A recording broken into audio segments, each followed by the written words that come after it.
University, and you're listening to the Morning Grind here with Scarlett and Uncle Lefty.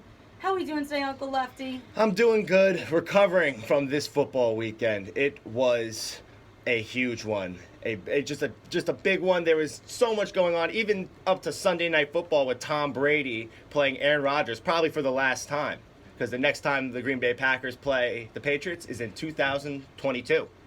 So that will be wild. So you want me to?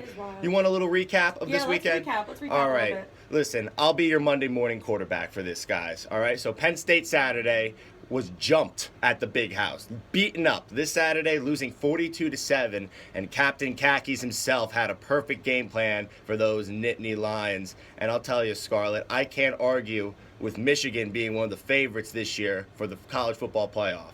Yeah, Michigan has really been killing it this year, but they still have Ohio State later on in the schedule, and you know how we feel about Urban Meyer. Oh, very true. Ohio State is always that looming team you see on the schedule, and you're just like, oh, I have to go to that state, Ohio. Who goes to Ohio? It's not the kind of place. And Urban Meyer just gives me the goosebumps. He just makes me uncomfortable. But let me get into the game of the week this Saturday. Real quick, it was Alabama putting on a defensive showcase on Saturday against Coach O and his LSU Tigers. And I'll be honest, I was picking the Tide from the start.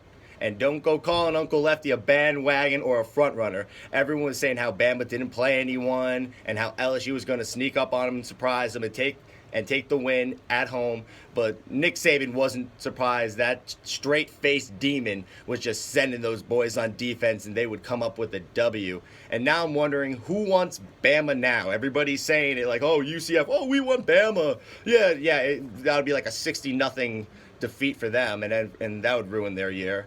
But okay, Scarlett, let me get into something a little more local. Our local Susquehanna Riverhawks are 6-3 after this weekend's road trip to Maryland to play the Green Terror of McDaniel. Yeah, it was a big day for the defense in that 20-3 win. Nick Brotzman, in his first start as quarterback for the Riverhawks, had 180-yard passing and 2 touchdowns, 1 running and 1 throwing in his first start for the Riverhawks. Yeah, it was definitely a big day for Nick Brotzman. I think that's why everyone needed this for right now for the Riverhawks. A little bit of Brotz magic can do some good for this Riverhawks team, and I'm all about it, but it was definitely a big day for the defense. You also had CT Connor Thompson coming up big with 3 TFLs, a sack, and an interception, and just handfuls of tackles. He was just racking them up this Saturday. And, you know, a big cap off to the defense and to the senior captain. This Saturday in Selinsgrove, your Riverhawks will be hosting the Eagles of Juniata College for Senior Day. And most importantly, it is the last trophy game of the year for the Hawks. They will be playing for the Goalpost Trophy.